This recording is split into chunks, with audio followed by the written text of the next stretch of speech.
साथियों, आइए करते हैं एक और पाठ्य योजना, एक और लेसन प्लान गणित विषय के लिए। और इसका जो उप विषय है वो है संख्या पद्धति, नंबर सिस्टम। टॉपिक है, प्रकरण है वास्तविक संख्याओं पर संक्रियाएं, ऑपरेशंस ऑन रियल नंबर्स। ये कक्षा 9 के लिए है और इसकी समय अवधि है 35 से 40 मिनट। दिनांक यहाँ पर जो भी हो वो यहाँ पर देंगे। उसके बाद हम देंगे सामान्य उद्देश्य, जनरल ऑब्जेक्टिव्स। पहला ऑब्जेक्टिव होगा छात्रों में गणित विषय के प्रति रुचि उत्पन्न करना। दूसरा, छात्रों की बौद्धिक शक्ति का विकास करना। तीसरा, छात्रों की मानसिक शक्ति का विकास करके रचनात्मक प्रवृत्तियों को प्रोत्साहन देना। चौथा, छात्रों को वास्तविक संख्याओं पर जानकारी देना। पांचवा, छात्रों को वास्तविक संख्याओं में जोड़ना, घटाना, गुणा करना एवं भाग देना सिखाना। विशेष उद्देश्य होगा, स्पेसिफिक ऑब्जेक्टिव होगा, वो होगा छात्रों को वास्तविक रियल नंबर्स में जोड़ने, घटाने, गुणा करने एवं भाग देने संबंधी प्रश्नों को हल करने की प्रक्रिया का ज्ञान देना। पूर्व ज्ञान होगा, प्रीवियस नॉलेज होगी। छात्र प्राकृतिक संख्याएं, रियल नंबर्स, पूर्ण संख्याएं, होल नंबर्स एवं पूर्णांक इंटीजर्स से परिचित हैं। छात्र परिमेय संख्याओं से परिचित हैं, रैशनल नंबर्स से परिचित हैं। छात्र अपरिमेय संख्याओं से परिचित हैं, इर्रेशनल नंबर्स से भी परिचित हैं। छात्र जानते हैं कि संख्याओं को संख्या रेखा पर किस प्रकार निरूपित किया जाता है। छात्र वास्तविक संख्याएं एवं उनके दशमलव प्रसार की जानकारी रखते हैं। शिक्षण सहायक सामग्री, टीचिंग एड्स होगा, श्यामपट होगा, चौक, डस्टर एवं संकेतक इत्यादि। फिर है प्रस्तावना, इंट्रोडक्शन। यहाँ पर टेबल होगी, इसमें 2 कॉलम होंगे। पहला कॉलम होगा अध्यापक प्रश्न, फिर होगा छात्रोत्तर।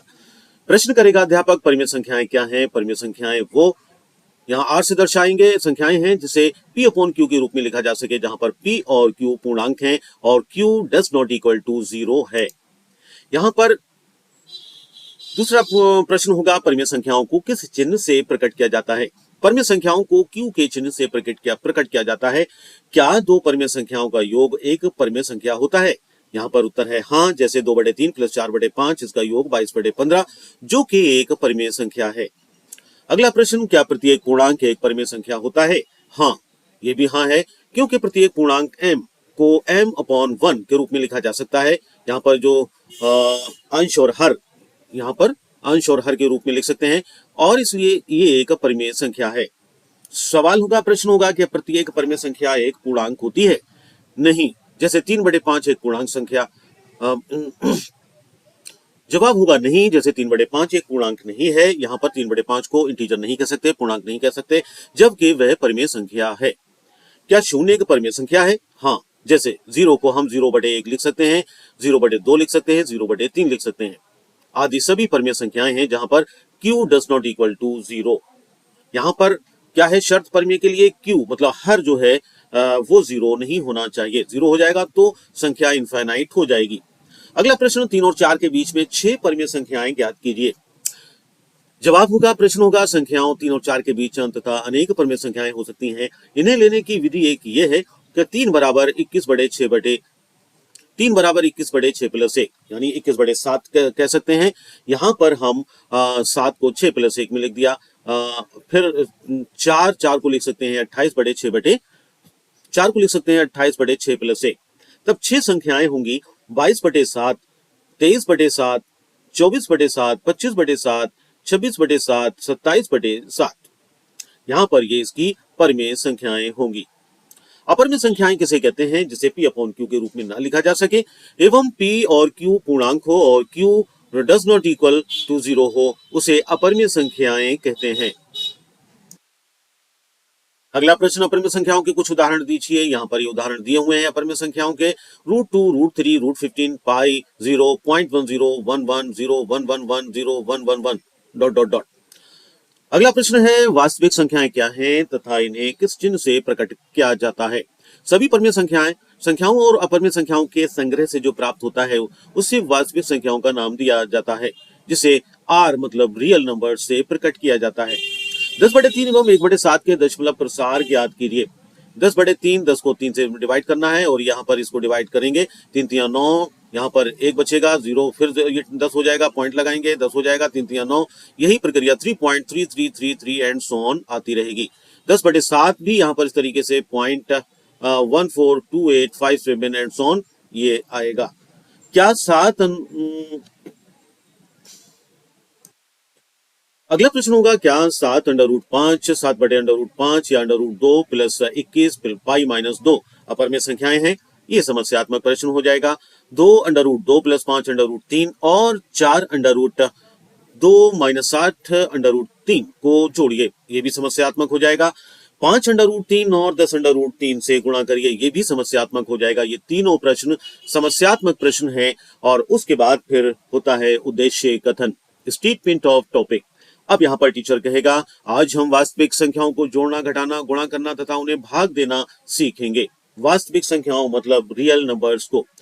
फिर है प्रस्तुतिकरण, प्रेजेंटेशन। प्रेजेंटेशन में टेबल बनेगी, फिर यहाँ पर अध्यापक कार्य पहले कॉलम में, दूसरे कॉलम में छात्र क्रियाएं। यहाँ पर ये आप देख सकते हैं प्रश्न होगा, अध्यापक बच्चों को वास्तविक संख्याओं को जोड़ना सिखाएगा। फिर यहाँ पर ये बच्चे नोट करेंगे। उसके बाद अध्यापक बच्चों को वास्तविक संख्याओं को घटाना सिखाएगा, ये यहाँ पर फिर बच्चे नोट करेंगे। उसके बाद फिर अध्यापक बच्चों को वास्तविक संख्याओं को गुणा करना सिखाएगा, यहाँ पर भी ये एग्जाम्पल, ये उदाहरण बच्चे नोट करेंगे। अगला है अध्यापक बच्चों को वास्तविक संख्याओं को भाग देना सिखाएगा, यहाँ पर भी बच्चे इस एग्जाम्पल उदाहरण को नोट करेंगे। अध्यापक बच्चों को बताएगा कि यदि a और b वास्तविक संख्याएं हैं तब अंडर रूट ए बी बराबर under root A under root B. यहाँ पर कुछ ये रूल्स हैं। अगला a under root A upon B, इसको हम लिख सकते हैं अलग अलग, अंडर रूट ए और अंडर रूट बी। इसी तरीके से ये एग्जाम्पल दिए हुए हैं, यहाँ पर आपको ध्यान देना है। छात्र निम्न सर्व समीकरणों को अपनी कार्य पुस्तिका में लिखेंगे। ये सर्व समीकरण होती हैं, आइडेंटिटीज होती हैं। और उसके बाद फिर आदर्श प्रश्न होंगे, आइडियल क्वेश्चन होंगे। ज्ञात करें 5 रूट 7 2 प्लस रूट 5 को गुणा करिए। 5 प्लस रूट 5 को गुणा करिए 5 माइनस रूट 5 से। श्यामपट्ट हल, श्यामपट्ट कार्य, ब्लैक बोर्ड सॉल्यूशन होगा। 5 प्लस अंडर रूट 7 और 2 प्लस अंडर रूट 5 को टीचर करके दिखाएगा। यहाँ पर 5 और 2 की गुणा, ये जो है आंसर आ जाता है। इसी तरीके से 5 प्लस रूट 5 और 5 माइनस रूट 5 को टीचर सॉल्व करके दिखाएगा बोर्ड पर, और यहाँ पर इसका उत्तर ये आ जाएगा 20। फिर उसके बाद पुनरावृत्ति, रिकैपिचुलेशन होगा। यहाँ पर under root 3 plus under root 9 का होल स्क्वायर बताना है। Under root 11 minus under root 8, इसको गुणा करना है under root 11 plus under root 8 से। फिर उसके बाद लास्ट में गृह कार्य होगा, होमवर्क होगा। वो यहाँ पर इस तरीके से एक सवाल ये बच्चे को दे दिया जाएगा और कहा जाएगा सरल कीजिए। ये है होमवर्क का प्रश्न। तो साथियों, ये थी वीडियो कक्षा 9 के लिए, क्लास 9th के लिए और मैथमेटिक्स के सब्जेक्ट के लिए। उप विषय था संख्या पद्धति, और यहाँ पर जो टॉपिक प्रकरण था रियल नंबर्स, और यहाँ पर जो प्रकरण टॉपिक था, और यहाँ पर जो टॉपिक यानी प्रकरण था वो था वास्तविक संख्याओं पर संक्रियाएं, मतलब रियल नंबर्स पर ऑपरेशंस। ये थी कक्षा 9 के लिए।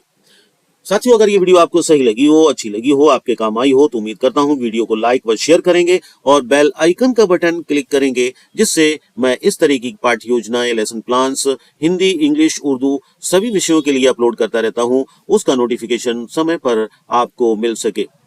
Thanks for watching this video.